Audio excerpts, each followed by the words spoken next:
Good evening, Rams, and welcome to the Grapevine, your source for news, rumors, and madly reckless speculation. Reporting from InterCity. This week's minor headlines: Broomstick collision causes brief aerial dispute. A minor collision between two Broomstick commuters over East Drift resulted in a brief mid-air argument earlier today. Witnesses report raised voices, aggressive hovering, and at least one strongly worded accusation involving wind rights. No injuries were reported. Both riders were fined for unnecessary dramatic circling and advised to dismount before continuing the discussion. Vendor registration queue extends into third sector. Lines have formed outside the InterCity Commerce office as vendors rush to reserve stall locations for Celebration Week. Officials confirm that all available spaces are expected to fill quickly. Citizens are reminded that standing in line does not guarantee a good location or immunity from pricing regulations. Additional waiting areas have been opened after the queue began looping around the popular bakery, making access difficult. Crowd continues to gather on Service Walk Street. A growing crowd was once again observed on Service Walk Street today, despite no official event being scheduled. Attendees were seen standing quietly, holding refreshments, as they watched the smaller group with pastries.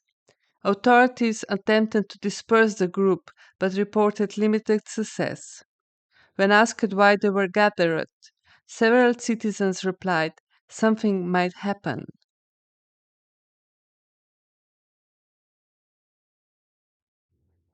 This week's main story: InterCity prepares for the annual celebration. Preparation for InterCity's annual celebration continues across the city, with officials confirming that everything is proceeding exactly as expected, which is to say, cautiously. Crews in Sector 5 have begun installing the infrastructure required for the celebration, including viewing platforms and a smaller replica of the orb used for reenactments. Authorities report that during installation, the replica orb briefly fell and caused one viewing platform to tilt. They assured the public that the issue is being addressed and apologize for the inconvenience.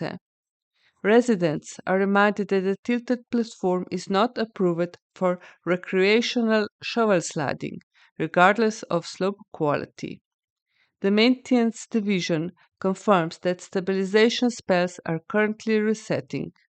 Until further notice, citizens are asked not to test the platform's limits, its balance, or its potential as a shortcut. This year's reenactments and parade will feature live mermaid choirs from the realm of water. The singers have arrived early to allow their vocal cords to adjust to InterCity's thinner air. Officials note that this adjustment period may involve extended fountain usage throughout the city. Residents and tourists are reminded not to toss coins into the fountains without first confirming that the fountain is currently unoccupied. This includes checking for singers, resting merfolks, or visible vocal warm-up bubbles. Anything to add, Granny Dara?